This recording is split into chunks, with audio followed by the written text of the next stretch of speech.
Hey, good morning, Ashley. I believe Missoula County Fairgrounds is Emily Brock. Oh, there you go.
Wow, this is the first promotion I've gotten in months.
Okay, looks like we're reaching critical mass here. I have 10:01, so Ashley, if you're ready, we'll go ahead and get started.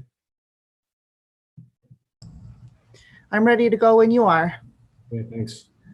I'll go ahead and call the April 1st meeting of the Transportation Technical Advisory Committee to order. I'd like to welcome one new member. Emily Brock has joined on behalf of the county. Emily is the Development Director for the Missoula County Fairgrounds, previously served on the Missoula City Council. So really thrilled to have Emily join this committee. Thanks, Emily. Let's go ahead and do roll, if you would, Ashley.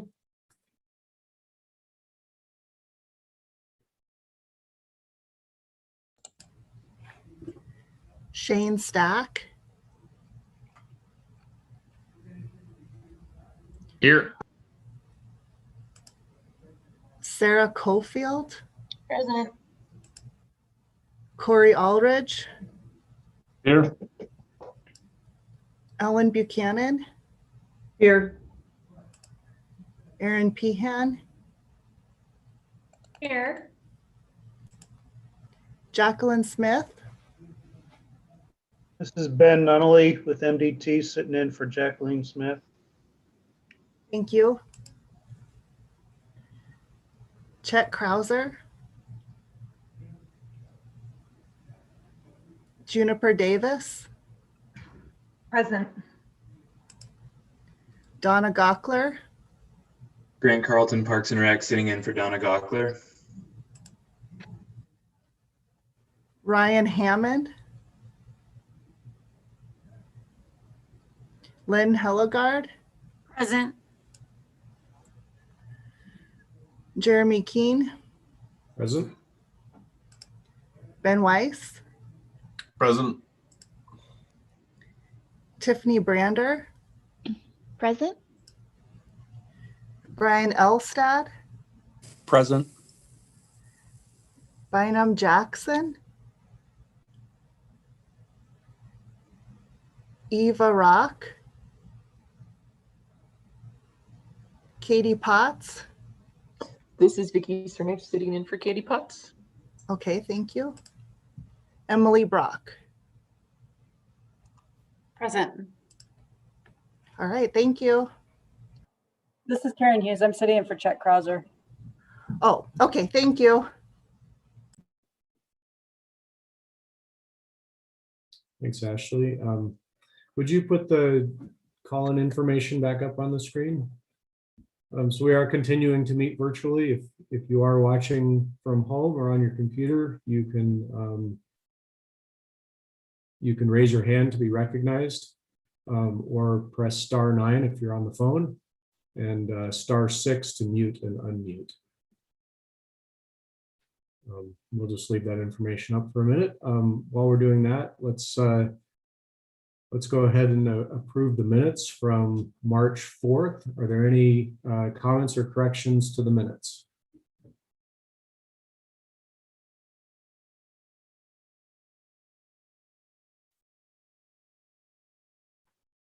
Okay, seeing none, those minutes will stand approved.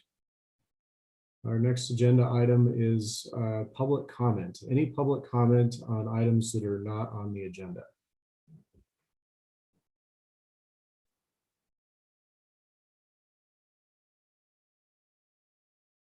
Seeing none, we'll move on to our new business. We have 2 items of new business today.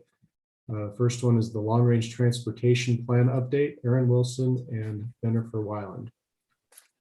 Yeah, thanks. Well, once again, we're back today talking about the long-range transportation plan. I think this is maybe the last update we'll have before we have a draft plan to review. So that's pretty exciting, I think, that we're getting close, and we've been working hard on getting ready for that draft. So this is really the last piece of business and input that we are looking for from all of you before we have that plan draft for you to review and comment on. So I'm gonna let Jennifer Willand is here from Nelson Nygaard, and we also have Zach Zabel, who helped us put some of this together on the call as well to help answer questions. So I'll turn it over to Jennifer to get us started and go from there. Great. Thanks, Aaron, and good morning, everybody. Good to see you all again. And as Aaron noted, you are almost done seeing us every month. So thank you again for all of your feedback throughout this process. We are getting really close to a draft plan for public release. And what we are going to share with you all today, let me go ahead and share my screen. We are going to focus in on really 2 key topics today. The first being that last month when we met, we presented to you the recommended scenario, the draft recommended scenario that we were taking out to the public for comment and input in our last round of public engagement before the draft plan. We have taken that scenario and gone through a process of prioritizing the projects and dropping them into different timeframes and buckets based on available funding. So this is information that we know you're going to need a little bit of time to review. So we will certainly provide that, but we wanted to talk you through how we got to the newest recommended list, how we got to those different time frames, and really open it up for some good discussion and questions today. We also want to talk a little bit about funding. Certainly there is a lot that is unknown right now in terms of the potential repeal of your ability to use the local option fuel tax. We've made some assumptions about that are relatively conservative for the plan. But in the plan, we do want to be able to acknowledge other future funding sources that could be considered by the region at some point in the future to really round out the other local, state, and federal sources that are currently available to advance the long-range transportation plan. So we'd like a little bit of input about what you feel comfortable including in the draft of the long-range plan. And then we'll just wrap up by confirming next steps. So the graphic that you can see here on the screen is one from our last round of public engagement. Through the month of March, we engaged with the planning board. We held 2 open houses. We attended other community meetings and had an online survey as well. This is just one piece of input from interactive polling at one of our open houses. And we asked folks to let us know how well they felt the recommended scenario was meeting their needs. Generally, across all of the input we've received, folks tended toward it's doing better than average at meeting the region's transportation needs, our participants' neighborhoods or community needs, and then also their own personal needs. So that was great feedback to have to confirm that through this entire process, we have heard people, we are headed in the right direction.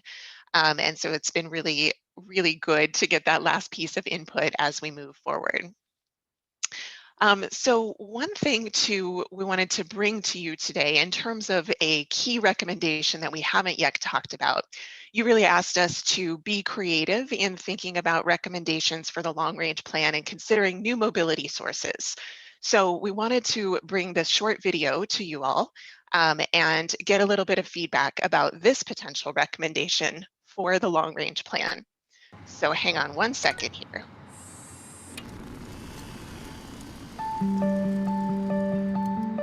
The Dutch cycle more than any other nation in the world, almost 900 kilometers per person. But that also means we have 350,000 bike-related injuries. Now imagine that we would make biking safer, smarter, and easier by applying self-driving technology to biking.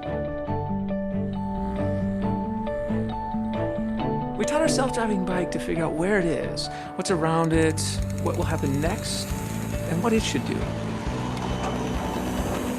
We leaned on Google's expertise in self-driving cars, but we had to adapt the technology to work on a bike.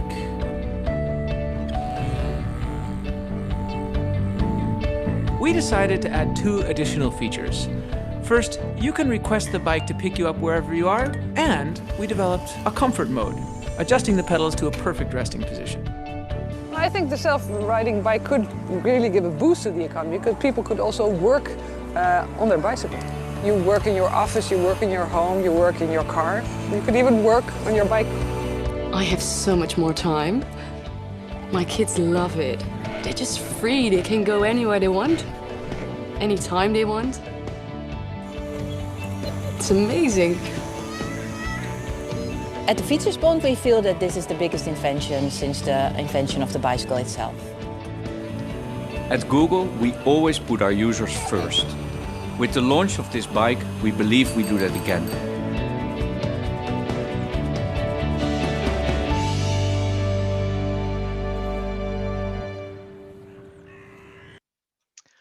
So given that this is, of course, an appropriate April 1st recommendation, we wanted to make sure that we brought that to all of you today to just consider how important it is to be creative in thinking about potential future travel modes in the Missoula region. What do you think? Should we include that in the plan? It seemed really appropriate that Missoula would have a self-driving bicycle before a self-driving car. So that's our recommendation for the day. All right, great. On to more serious recommendations. Thanks for Thanks for indulging us. So this is a quick look at the recommended scenario that we shared with you at the beginning of March, just to sort of refresh us as we dive into the actual plan recommendations. Again, in crafting this recommended scenario, we pulled projects from the 3 scenarios that we developed at the end of 2020. We really focused in on closing gaps and completing investments and tried to make sure that across all the projects included in the recommended scenario, we were bringing forward projects that advanced all modes of transportation, whether those were new complete streets or whether they are active transportation projects, and really tried to get a mix of projects that help to focus growth inward and then also connect neighborhoods and connect to some of the other really significant investments that you as a region are already making. So as we've continued to prioritize these projects, there are a few that have shifted around a little bit in terms of the recommended and illustrative, the recommended scenario and the illustrative project list, and we will talk through those. But we did want you to know that this recommended scenario remains largely intact in terms of what we believe it will accomplish as we move forward. So let me start by just giving you a quick look at the ways that we established the different time periods for the prioritized list of projects, and then also the funding that is available in each of those time periods. And Aaron and Zach, I'll invite you both to chime in here as we kind of talk through this and what our process has been. So I mentioned that because of the uncertainty around the local option fuel tax, we did, for the purposes of this final projection, we did assume repeal of the local option fuel tax, which is important because it does reduce the overall amount of discretionary funding that is available. It's a little over $8 million, which is significant when we think about what the bucket of discretionary funding is. One thing that you might remember in our previous conversations about discretionary funding, we've typically talked about having 181 million available to program. And that was because we were keeping sort of the bucket of funds that had been programmed toward committed projects separate. So we've wrapped all of that in now so that we're no longer talking about the committed projects separately. We are talking about them as part of the near term. So we established the next 5 years as our near-term time period. And that's pretty consistent with what you've done in previous long-range plans. It is really consistent with how the MPO programs a TIP and also keeps us somewhat in line with how the city and county think about their capital improvement programs as well. We then established the medium term as the next 10 years after that. And so again, there's a lot of uncertainty as we head out, but because there are so many of the near-term funds that are already programmed, we wanted to quickly move into thinking about the medium term and capture a large enough range of years in that one that we could really think about how we advance more of the region's signature projects. And then the last time period is about 15 years, so that's our long-term. Certainly in terms of the funding available for the long term, that is where the biggest number comes from. In part, that's because some of the funding has already been programmed in the near term and medium term. But you can see that that is where we do have more flexibility, also where we have a lot less certainty about a lot of things. The other thing that I want to mention to you also, we've shared cost estimates with you as we've gone through this planning process. We did, for this final body of work to prioritize projects, we did assume inflation was built into the cost for projects.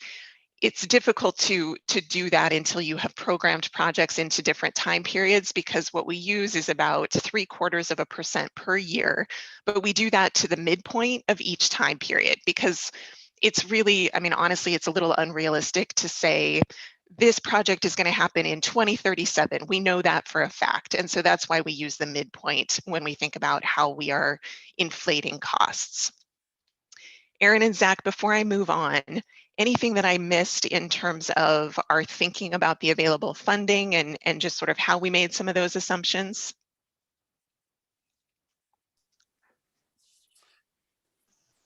Yeah, well, just maybe to reiterate, and I think we'll come back to this. At this point, we're not assuming any of the statewide statewide programmed federal funds are included in that discretionary funding, and we can talk about that a little bit more when we get to recommended projects or thinking about this, but we have seen funding come from MDT for some of our regional projects, things like Russell Street or the Higgins Bridge, a number of projects that MDT is a partner in or bringing forward for funding through their funding sources. And so that's something that, I think we can look at or think about creative ways to partner on some of those projects that maybe aren't in the illustrative list, but could be good candidates for some of those statewide programmed funding sources. Obviously requires MDT's coordination and collaboration on that, but I think something that we haven't really dug too deep into it at this point.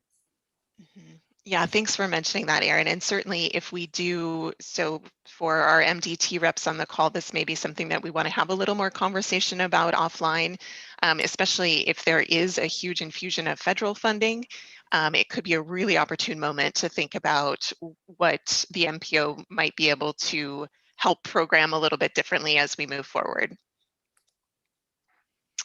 Okay, so the next piece then, in terms of how we actually made these decisions about splitting projects into those different time periods and buckets.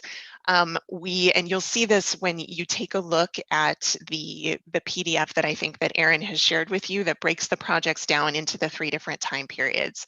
We did start by identifying the unfunded portions of committed projects. So through this process, we've often talked about the committed projects as being funded. And many of them are largely funded, but almost all of them have an increment that is not, and that will use discretionary funds that are programmed within the long-range transportation plan. So that was a really important piece to make sure that when we say that those committed projects are funded, we do actually have the dollars allocated to make that happen. We also went through and did a little bit more refinement on project descriptions and then also costs. And Highway 200 is a great example of that, in part because you all have just adopted that plan. We have really good cost estimates now. And also it felt like an important opportunity to be able to break that project into a couple of different sections so that we could advance some of them a little bit sooner than having it all move to the long term just because of funding availability. And so we did want to separate out the railroad bridge and the roundabout from the East Broadway Complete Street and from the Highway 200 Complete Street. So we didn't go crazy and create a whole bunch of new projects or split a lot of different things, but there are a few, and that was important in terms of being able to break things up. And you'll see that as you dive into the lists a little bit more. Because we did make some adjustments to projects and changed a few extents and descriptions, we went back to the scoring that we ran. I want to say it was probably in August the first time, and scored all the projects one more time. And we did that so that we could really use the equity and safety weighted scoring to help make decisions about how we finalize the trade-offs between some projects in terms of the time period. And then ultimately, as you think about the dollars that are available within one of those time periods, the priority of different projects, it is a bit of a balancing act to try and get within the dollars that are available to advance as many projects as possible in each time frame, and then to shift things around. And a key piece of this was thinking about the ways that we are using TIF funding or the ways that we're using the URD funding, because there are certainly sources that need to be used within particular timeframes and can only be used in certain parts of the region. So that was another piece of the balancing act here. Aaron or Zach, anything you want to add on that one? Good. Okay. So, no. All right. So I won't go through all of the projects that are in the near, medium, and long term. I did want to highlight a couple of things with the near term projects, just because this is really what we're talking about in terms of the next 5 years. And then again, Aaron and Zach, I'll invite you two to chime in on anything that maybe you want to raise for the committee in terms of decisions between what landed in which of these time periods. So I mentioned previously that when we looked back at the committed projects, we tried to be really careful about including the increment of cost that needed to be funded or programmed through the long range plan. So when you look at some of these committed projects, you will see plan costs that are going to look different than what you remember from other documents or what you've been talking about in other processes. The build grant is a great example of those. The cost that we're showing here is just the cost to the discretionary funding. There are certainly other funds that are allocated, obviously, but those aren't referenced here. And that's really just so we could keep this clean and simple and be focused on the discretionary funding that we had to program. Because there are a significant number of committed projects, and all of them except for 2 do have additional funding needs, that actually takes a good chunk of the funding that is available in the near term, because we just have about 36 million that we are programming in the next 5 years. So to use the remainder of the funds, there are a few things that we looked very closely at. There is URD funding that needs to be allocated in the near term. There are also many signature projects that the region would like to move forward. So a couple of the bigger projects that we have programmed in the near term include the Front Main 2-way conversion and the Bitterroot Trail Bridge at the Clark Fork River. You can see that with those 2 projects, just as you look at the cost, that's about $7.5 million. And so there isn't a lot of additional funding available to program in the near term once we take care of the committed projects and once we take care of those 2 projects. So the approach that we used to fill out the near term was to really focus on some of the highest scoring neighborhood greenways, and then identify a handful of relatively low cost, sort of quick win projects that could be accomplished within the additional funding available. So it is a bit of a challenge for the near term because, again, there's not a lot of funding that isn't already programmed. So we really took that approach of advancing the projects that are critical from a funding standpoint, from a regional connectivity standpoint, and then filling in some of the gaps with lower cost projects that do help to build connections and build out the broader active transportation network as well. Aaron and Zach, what would you like to add about that one? Or the other allocations of projects?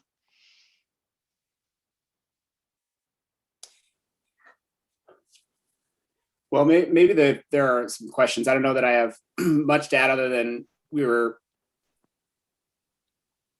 trying to reflect the committed projects as much as possible in this near term, that those projects, getting those funded and completed that are in CIPs or transportation improvement programs. There are a couple of projects that I think have shifted based on available funding and how our project scoring looked. And so there might be a little bit of discrepancy in the long range plan in terms of when a project is recommended for funding, especially for some of those projects that just weren't completely funded. So that's something to take a look at and make sure we have that right, and that there isn't something we should move up into the near term and bump some other things out. And then, just reiterating that try to focus on the plan costs and impact, at least at this stage, at what the plan costs are to our discretionary funding rather than the full cost of a project, because some of them get really messy, like the build grants where you have utility funds, you have grant funds, there's a special impact fee district that's helping to fund that. And we didn't want to get into trying to manage all of those funding sources in which project they went to. So we try to just reduce the project cost to what is necessary outside of those other funding sources. Just to try to simplify this stage of what can we actually fund in these different time periods. And also recognizing the build grant is being showed in that near term, but the likelihood is that it's going to be built out as over the next 5 to 10 years or depending on when those funds come in is going to dictate the timing, but it is essentially a committed project that we're moving forward with. And there are a number of funding sources related to that. So a good analogy to the build grant is the Russell Street project, which we've shown is committed in past plans, but it's, was shown as 10 or, several years out, or we're 10 years, 15 years down the road, and we're just now getting to it. So there's a little bit of context on some of these projects. Yeah, and then in terms of questions or reactions, I think it would be important for you all to see what landed on the medium and what landed on the long term. It's probably easier for us to move things between the long term and medium term. We made some of those adjustments yesterday, though, and put quite a bit of thought between that. In terms of maybe some flexible dollars here, So when we put this together, we also did a scenario if we still had the local option fuel tax money. So for example, number 40 and 188 down there, those are also there because we kind of assumed we had a little bit more money to fill in projects between the gap between the loft and no loft scenarios. So those could potentially move down for maybe one complete street project, but it is important to note that 188, the Park Neighborhood Greenway, that would have additive benefits of kind of continuing the facility from the Ivy Franklin Neighborhood Greenway, which is one of the committed ones at the top there. And then as Jennifer mentioned, some of those really smaller ones at the bottom, that's kind of to just use the available dollars that we have within that time period, and also really hoping to get some projects quickly on the ground that people can actually feel. Thanks, Zach. Thanks, Aaron. Any questions at this point from TTAC members? Thanks for the explanation on how you approached the Bill grant and other similar projects. I think that there's funding that's dedicated to that project that's not discretionary, so that funding is not included here. Can we get copies of this presentation or this list that we can react to, since I don't see it attached to the agenda? Yeah, I sent it out. This we have been working on this list all week, and so I sent an email out earlier this morning that has this list attached to it, and we'll get it attached to the agenda too. And yeah, we absolutely know that we're not going to get everyone's immediate comments or full reaction today. So check that out, get us comments later, after you've had a chance to review it in more detail, but we can certainly go over any questions or initial thoughts here and then follow up in the next week or two. Okay, thank you. And I'll make sure we'll get this attached to the agenda moving forward, so it's there as part of the record, so it's easy to find and not lost in email. The couple of other things. Oh, I'm sorry. Let me before I jump into telling you a few more things that have shifted around. Other questions about what you are seeing in terms of the near-term projects or the approach that we've described so far? Ben, I see you have your hand up. Yeah, thanks. I guess I don't know that I have the specific comments to make right now, but just looking at this list, there are a couple things that I don't see on it and a couple things that I see on it that I question the numbers in terms of like Greenway projects and how we're conceiving of those within the CIP and how we're putting those together. And so Aaron and Jennifer, perhaps we can work together offline to refine that a little bit and maybe shift some things around that way. I think that there are opportunities for some savings, and other things might cost a little bit more. It probably will end up balancing out, but there's some ways that we've been refining our thinking about those that maybe since the last time we talked about them that I look forward to sharing with you.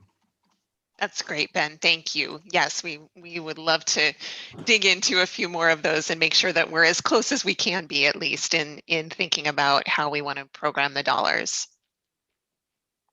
And Ben, with that, I think once you see the medium-term projects, the ones that are sort of at the beginning of that list, those are the ones that we also talked about in our prioritization discussions with you and county folks. So those are potentially the candidates that could move up if we're shifting things.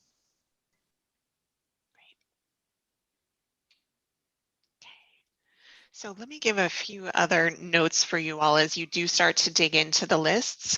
One of the things that Zach and Aaron mentioned is that, as we were doing this, it did result in a few changes to think in our thinking about what is medium term, what is long term.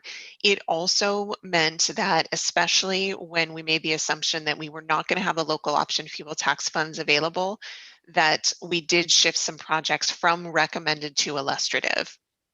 And so we wanted to highlight those so that as you review, you can think really carefully about them. So the the 6 that you see listed here are, I'll make a couple of notes and observations about them. So project 46, I do just want to clarify that is not the river crossing of the Milwaukee Trail extension. We've got those two projects separated, and project 91 is a recommended project, and that is the river crossing. A few other notes here. So project 31, the Mullen Road shared use path. This is one that, when we think about the connections to the build grant roads, there really is an opportunity to enhance that connectivity as much as possible, but this Mullen Road shared use path was the lowest when we looked at the equity scoring for the recommended projects. And so that is one that does sit on the illustrative list. The 3rd Street bike and pedestrian facilities is one of the last that actually dropped from recommended to illustrative. And again, this is just about what funding we did have available. So there are trade-offs that could continue to be made to bring some of these into the long-term recommended list. It does just require something else shifting around. Most of these, so 4 of these, would be able to be included in the recommended list if the local option fuel tax funding, if the LOFT funding was available. It is only the Mullen Road Frenchtown Trail and the Milwaukee Trail extension, again, not the river crossing, that would remain as illustrative projects. So not projects that are lost to the plan, but that would make that move to the illustrative list. And then the last thing that I'll mention related to this prioritization, and we just put this together this morning actually, and wanted to just kind of give you a visual of what we are seeing in terms of the timeframes for the different projects.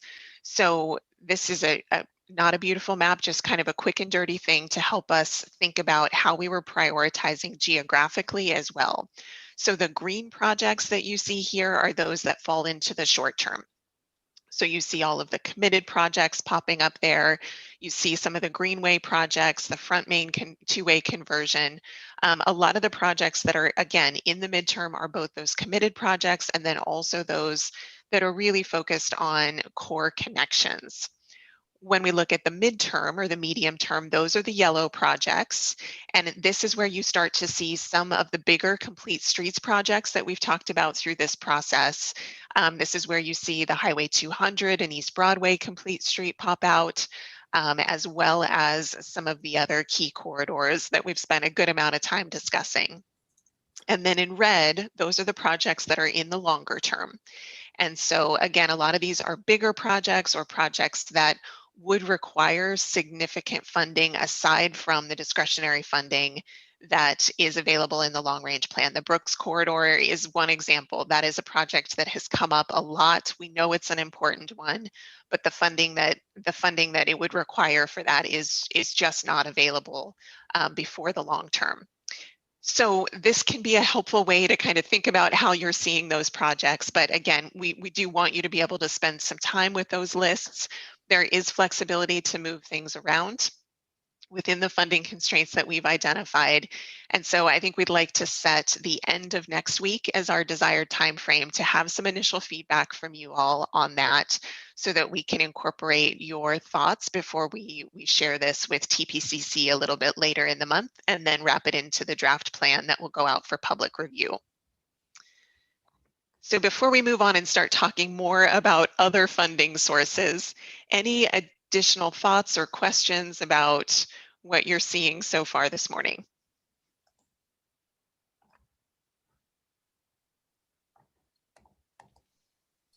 Ellen, go ahead.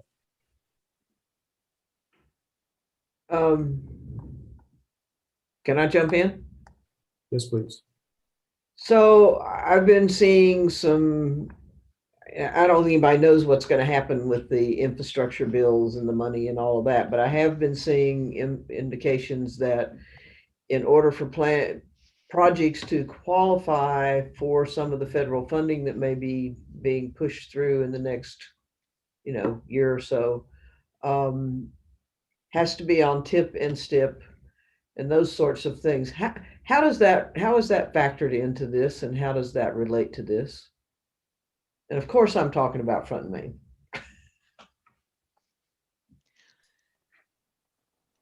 Aaron, you want to go ahead? Yeah, I think so, if I can. So for the if you're talking about the emails we've been seen going around about potential earmarks that could happen in the next, that we've got the next couple of weeks for. And this may relate to the next agenda item, but if it's going to require that something is in the TIP, then we really, at this point, we're looking at projects that are in there now, because we won't have the time to get a TIP amendment done, and two, as I'll talk about in the next agenda related to our plan conformity, that we can't amend the TIP until we get this long range plan adopted and get a new air quality conformity. So, I don't have a really clear view on what's happening with those earmarks and how. I mean, that was the first I had heard, that it would have to be a project in the TIP currently in order to get those. And I don't know if that's something that's going to happen annually, or if it's, this is it, and there's no more chances for that. So I don't think we have Ryan here, but maybe Vicky or someone from MDT has some more details on that. So I guess in short, I don't know if that really answers your question, Ellen, but I think it's going to be a challenge, especially related to Front and Main, if it has to be in the TIP for those earmarks. Yeah, I mean, I understand that. I feel like if that's the standard that we're setting today for the immediate stuff, we ought to be prepared for that standard to carry forward for more long-term funding decisions. So I'm sorry. So for clarity, the committed projects are already in our TIP, but the recommended projects are not. Well, some of the committed projects are in the TIP. The ones that have are currently receiving federal funding are in the TIP. The committed projects that are just in the city's CIP would not be in the TIP unless they're receiving federal funding, like the build grant. So a lot of the recommended projects in this new update to the long range transportation plan are not going to be in the current TIP. Nope. Okay. That is correct. Yeah. But I think it's a good point for us to think about as we're going into trying to implement this plan. Which projects do we need to get in the TIP, and how does that work in terms of funding? And I think it's something worth talking about and strategizing about to be ready for, if that is sort of going to be the new standard for things like earmarks or some of these federal funding sources, that we should be ready for that, or it might change how we think about what goes in the TIP. Does that mean, though, that rather than money going directly to, say, Front Main or something like that, that it could go to a project that we currently have other funding allocated to, and that we could then shift that allocation to the recommended projects? Like it could get Russell done faster and for less of the SDPU and federal highways money, or it could fill up the build grant project so we don't have to put money towards those, and then the money that we have allocated towards those could go towards recommended projects. I think so. Maybe. That's going to depend a lot on the funding source and what its restrictions are and what the nature of that project is. Yeah. One of the challenges with Front and Main, and I'm not going to beat this dead horse, but one of the challenges is there aren't a lot of funding sources for Front and Main.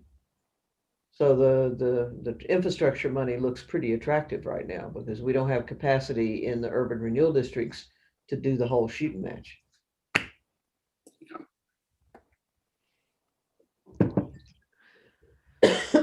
Shall we talk a little more about money? Or Jeremy, go ahead. Sorry, did you have another? I don't have anything else. I don't see any other hands up, so let's continue on. Okay. All right, Aaron, I'll let you take these next couple, and then I'll raise a handful of other ideas for us. Yeah, so this is kind of, again, just a reminder of our overall funding for the plan, that we have the projected revenue, including both federal, state, and local, of about a little over $1.3 billion. Again, when we're talking about our discretionary funding, we're primarily focused on those the federal and local funding sources that we are able to program. We haven't been, other than the currently programmed TIP projects in the tip, we haven't been considering those statewide federal funding sources as discretionary that the MPO can program to projects. But again, reminding that is a funding source that is coming into the region to do transportation projects in the urbanized area, and we expect there to be, continued national highways and bridge funds and other things over the next 30 years. And so that's something that I think we can look at and work with MDT on what their priorities are and where we can find some opportunities. And then, the local option fuel tax, I think is a decision that we've been trying to figure out how to handle that, knowing that there's a lot of uncertainty, but it felt like moving forward, sort of the conservative approach is to assume that gets repealed. And in the event that it doesn't, we have some additional funding to get projects done. But so it doesn't necessarily change the projects and their priority. It just changes sort of how quickly we can get them completed. And so that, I think we'll continue to move forward with that unless, that resolves itself in the next week or two. But it doesn't look like that's necessarily going to be the case. And we can't hold up the plan or, continue to move forward with a lot of uncertainty. We just need to, I think at this point, make a decision. And that feels like the conservative one that doesn't impact our overall plan and recommendations much, just sort of what's included and recommended versus illustrative. So Jennifer, do you want me to take this slide? So yeah, if you want to do this one, I'll take the next. Yeah, so some of the potential funding sources that aren't currently included in our projections, but or some of these are to some capacity, but could really change how much is available. And the biggest are what's going to come our way through federal and state grants or stimulus and recovery funds. There's a lot of money being coming into the state and the city and the county from that stimulus. And obviously there's a lot of needs for that, not just transportation related. But that's a potential funding source that we have. We also know that there is a major, the Biden administration just announced their infrastructure package and some of those initial details yesterday, which would have a really substantial impact on how much funding is available. It's a really huge investment in infrastructure. And so that would ultimately, I think, provide more money for us to do some of these projects over the next 5 to 10 years. At the same time, they're also working on a surface transportation reauthorization. And so that will be in addition to the infrastructure package. And so there could be increases there as well that are maybe more long-term and sustainable. So a lot happening at the federal level, and there's a lot of uncertainty, and we can't necessarily say we're going to predict what that's going to be, but it does mean we could elevate some of these projects that are either higher cost, but we don't have the funding for, or get some of our priority projects done quicker than we otherwise would. And then there are all the other funding sources that we have available that we can look at expanding the pie, things like development fees or property taxes, bond measures.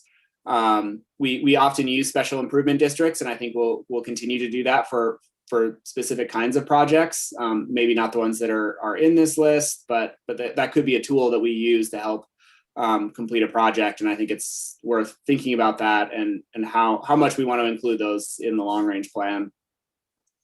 And then thinking creatively with things like parking fees or other public-private partnerships can help us. I think we've had a few projects where that's been successful in the past, and could provide some opportunity that those projects that are either illustrative or lower on the priority list jump up to the top, and we get some additional funding through a public-private partnership type funding project. So there's a lot out there that a lot of uncertainty, several tools that we can use to help increase the amount of funding we have if that's something that the region desires or that is a priority for us.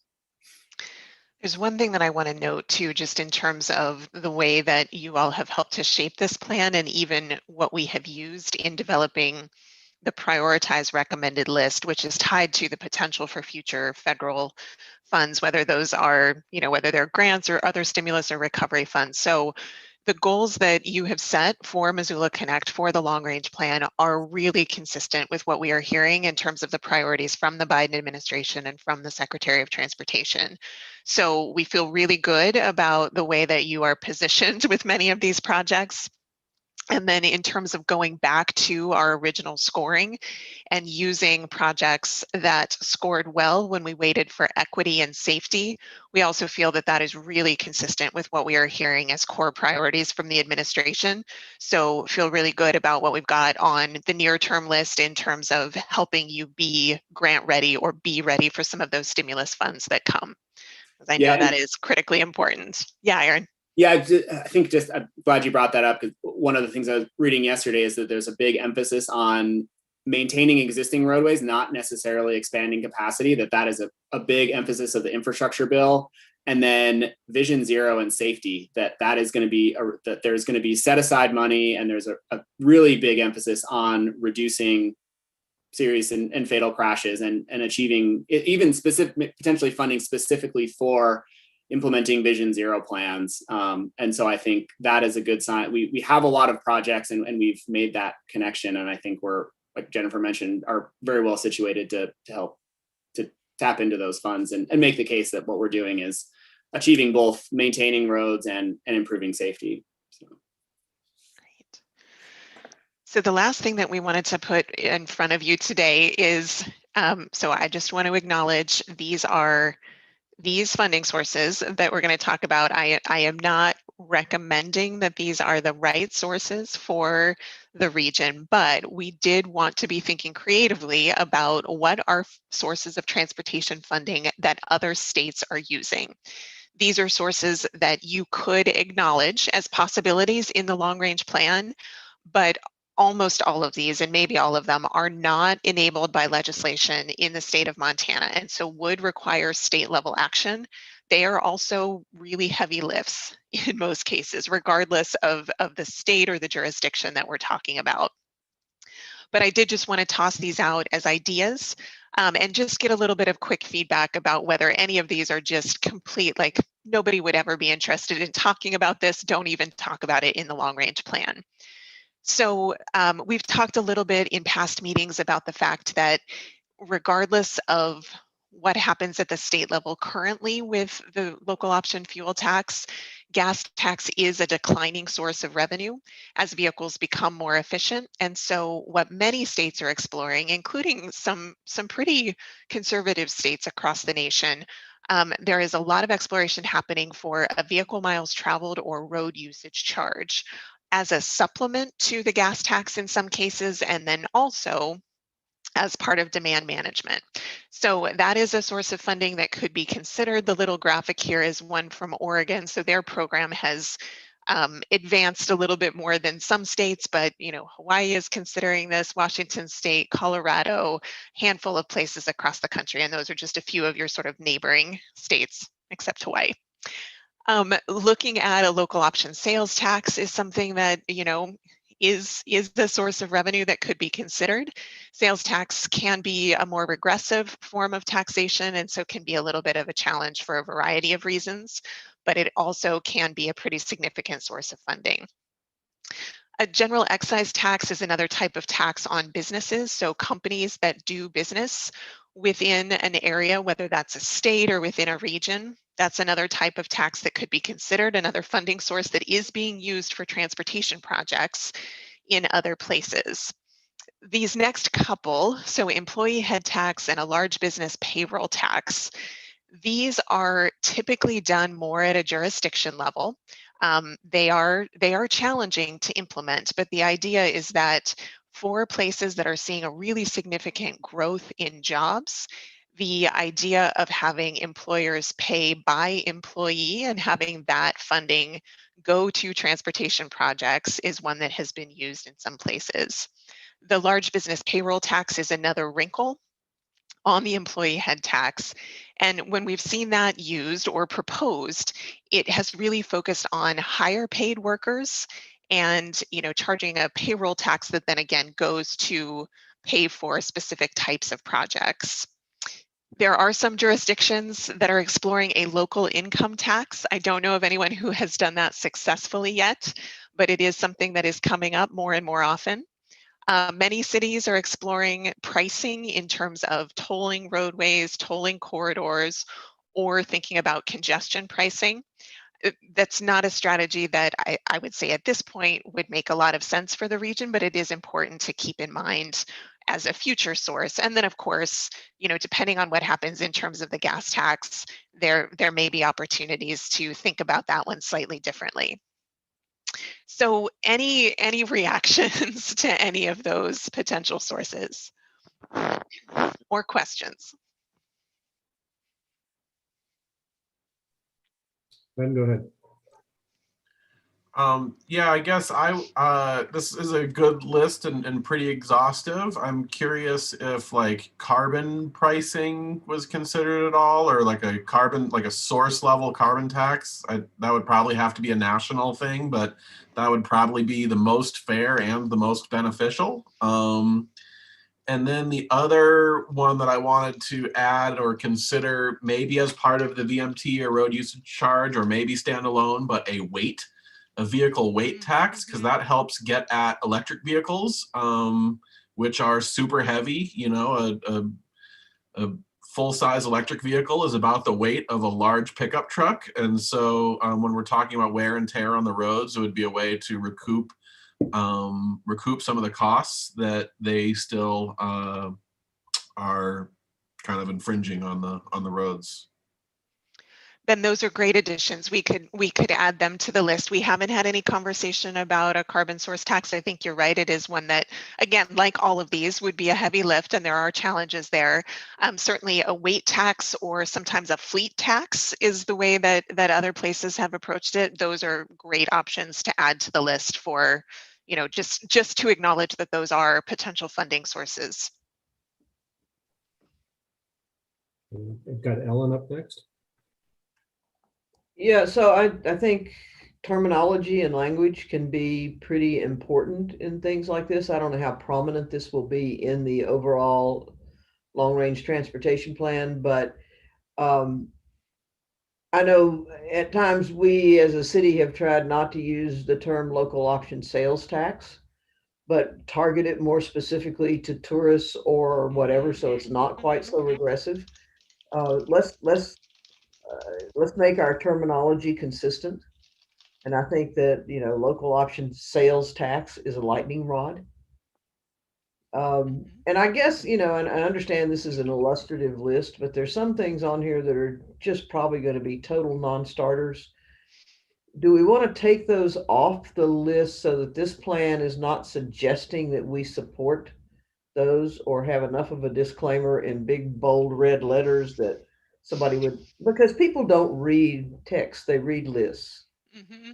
And so why don't we, do we want to think about getting rid of the hot button items that tend to discredit potentially the entire effort? Ellen, that is exactly the question that we'd love your feedback on. I would say in terms of the prominence of any list like this in the plan, we see it as probably less than a page and maybe just a sidebar that says these are sources that aren't legal in, or that aren't enabled by legislation in the state. These are approaches that other states are exploring or using in some cases. But I do think it is a really important question whether some of these are just they just shouldn't be mentioned because they're never going to be worth exploring for the region. So that if there's anything that should come off the list, yes, let's do that. And thanks also for the note about local option sales tax. Focusing that more on visitors is definitely a way to approach a local option sales tax and make it less regressive. So that's a great adjustment. So I have a little bit different view of that, just that part of the advantage of having a consultant that works at the national level is getting a picture of what's happening nationally and what other states are doing. And so, with those caveats that these things may require legislative action, I think it's really helpful to know what other places are doing. And part of our challenge in Montana is the education around that, is to really get our lawmakers to understand what the options are and not just go with their immediate gut reaction to things like congestion pricing or a VMT tax. Those things have baggage immediately with the names of them, but I think that we have to continue to work on educating because, like you said, the gas tax is a declining revenue source. We've struggled even to do that, and we're still at the local level really just stuck with property taxes, and that's every time we repeal something like the local option gas tax, we just have to go back to doing more property taxes, and that's not been an equitable way of funding transportation. I mean, it's all about how you present it, to me. I kind of agree, though. Let's shift the Overton window by listing more, the full suite of ideas and open people's minds to the fact that there are a lot more options than we currently have. I have Emily up next. I agree with Jeremy and Ben that we should list all of the options. This isn't a recommendation, and part of our role is to change opinion. And sometimes it's helpful to show folks what all the options are and then say, but we're not doing this, so that it doesn't just look like this is all recommendations.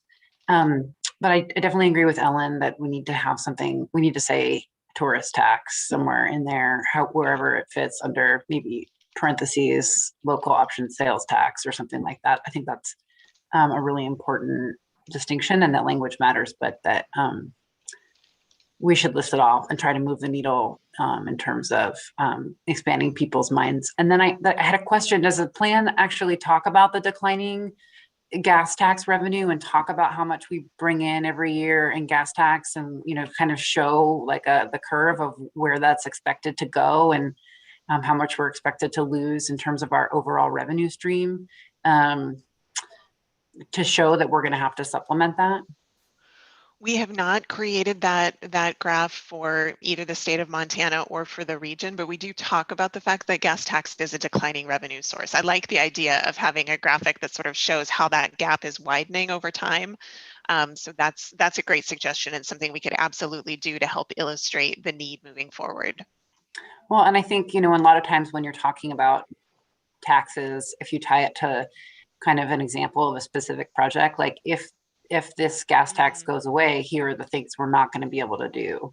And if we find another supplement, here are the things that we are going to be able to do. And I know the plan is wrapping up and I'm coming in late, so maybe that's just something to consider for another project moving forward. But I think that is helpful for folks.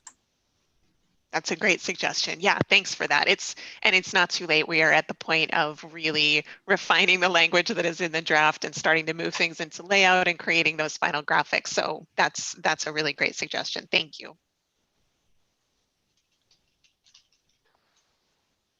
Ellen, you still have your hand up. Did you have something else? I just have one minor short commentary. It's kind of indicative of where we are in Montana, that we're fighting tooth and nail to grab whatever we can from a gas tax, while more progressive states are doing everything they can to eliminate gasoline powered vehicles.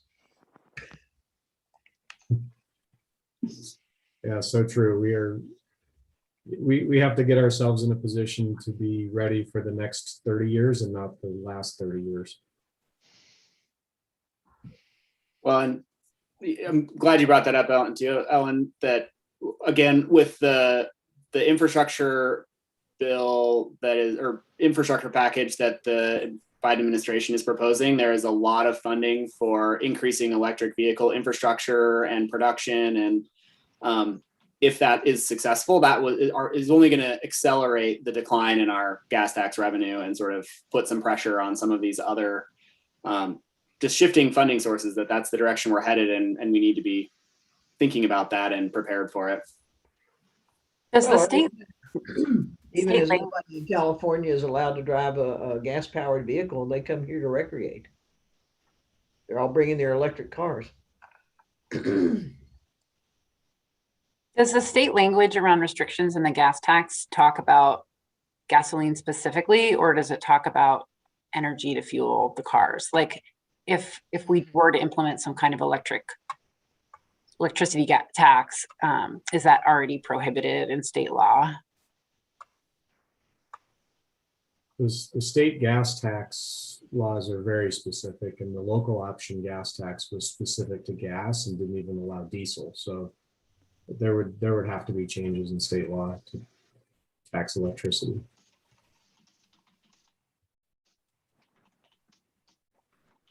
No.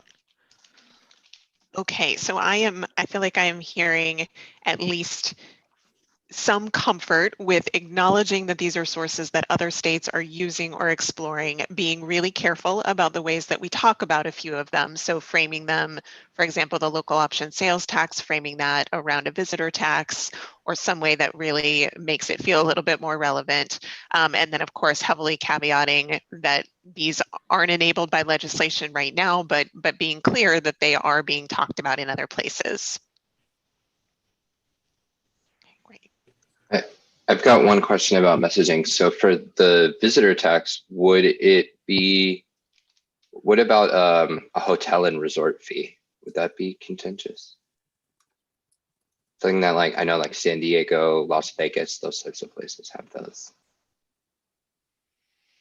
That may be another wrinkle that we could put on it as well. I mean, I would assume that any new fee is contentious, right? No matter what it is. So that may be another way that we could nuance that a little bit.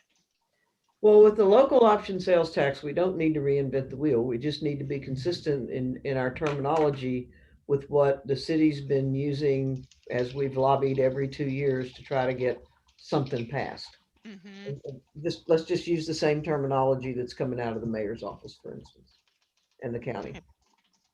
Yeah, and we do have a bed tax, but I believe those revenues are restricted to tourist promotion.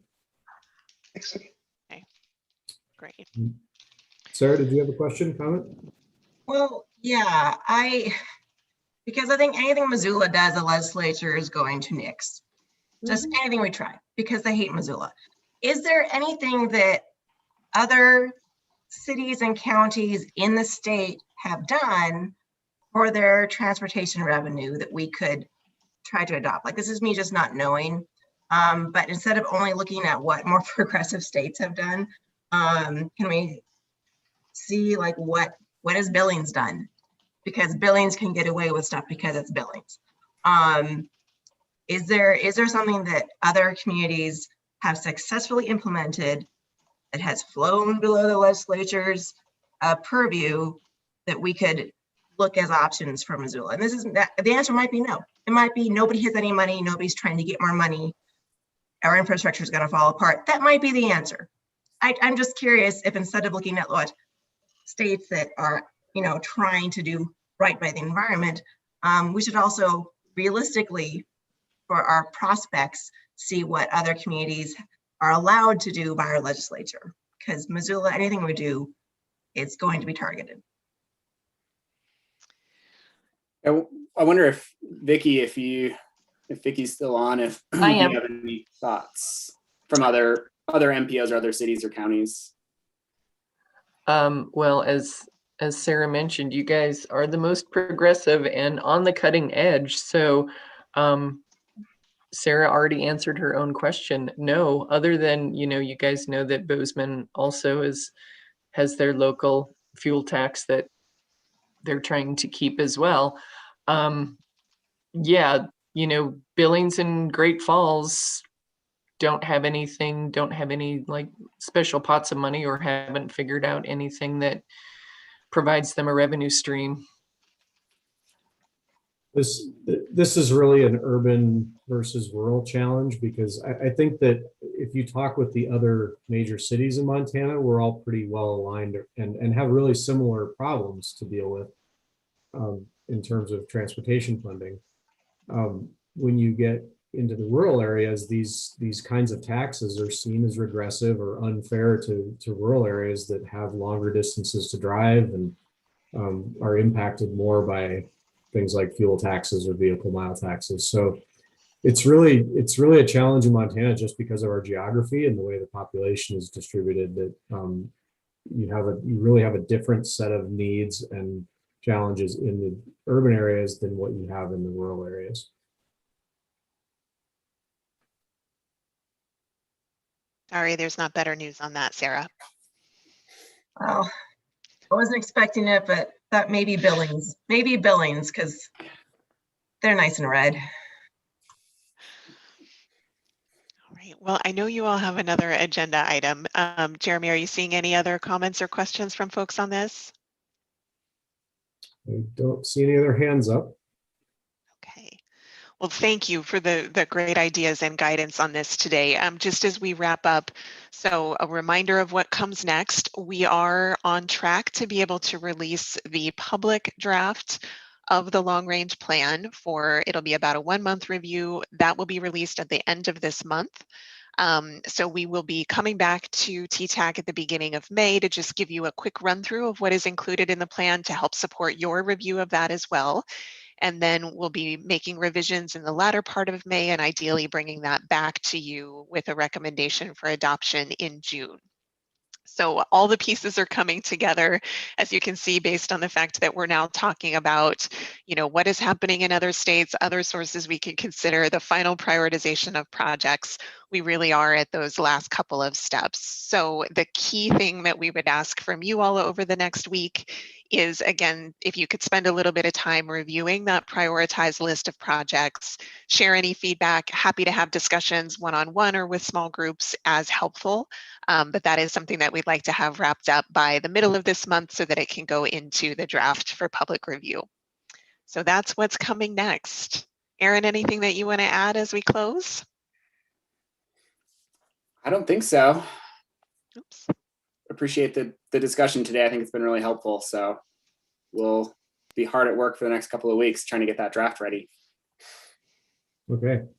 Thanks, Jennifer. Thanks, Zach and Aaron. I'm going to get online here and order my self-driving bike. Perfect. Thank you all. I'm going to order one for my kids. Get the car seat model. All right, so we have another item of new business, the status of long-range transportation plan air quality conformity.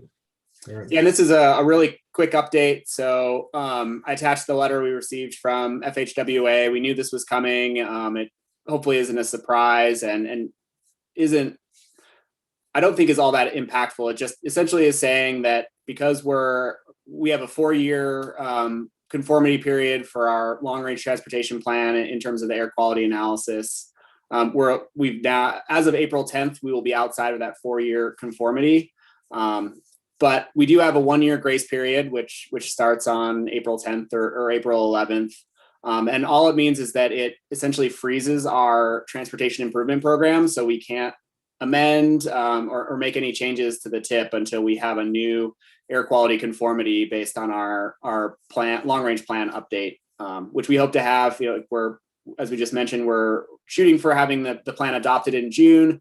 As soon as we do, we will send that off to FHWA for review. They typically have a 30-day review period. So as long as we can stay on the current schedule, and I don't see any reason we shouldn't be able to, we should be out of that grace period and back into our air quality conformity in mid or end of July. So I think the timing works fairly well. We just did a TIP amendment last month and made some changes in anticipation of that going out of our conformity. And so I think we're in pretty good shape.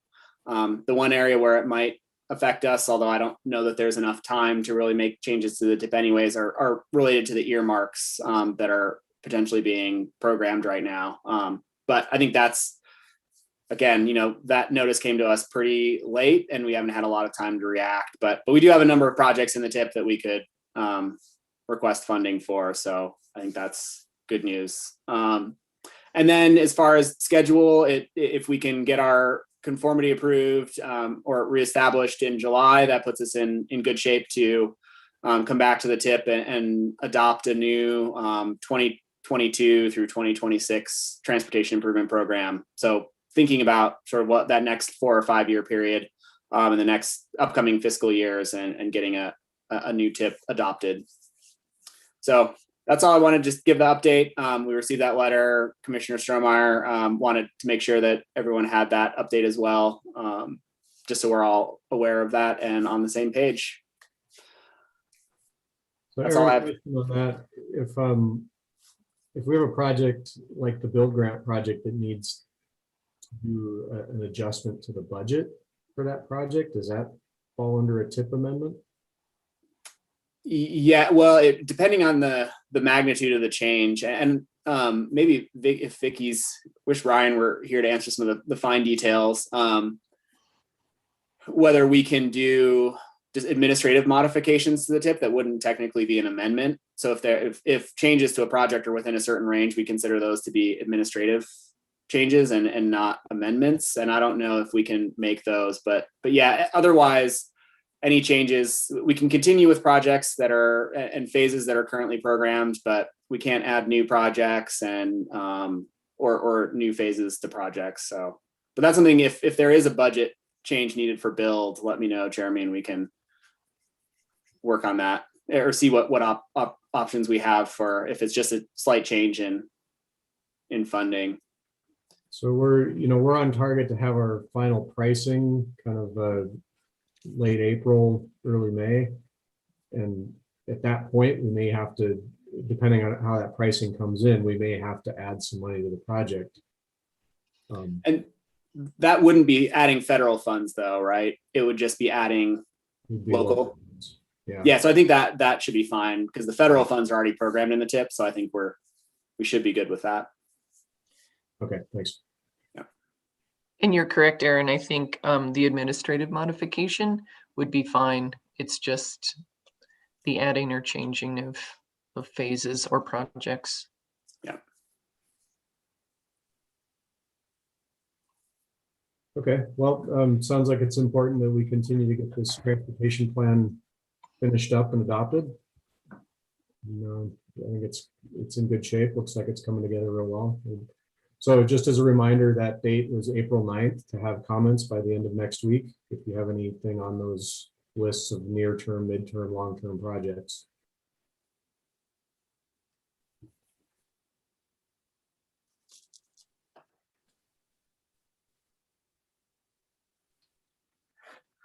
Okay, well, unless there's anything else on that item, we don't have any items of old business. Are there any announcements or closing comments?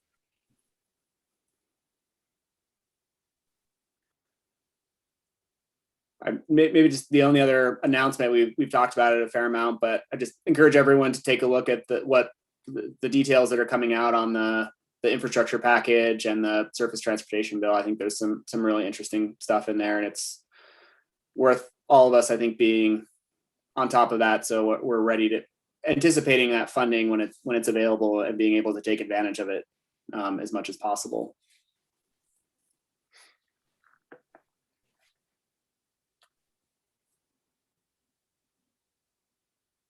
Okay, well, thanks everyone. Appreciate your time today. If there's nothing else, we will be adjourned. Thanks everyone.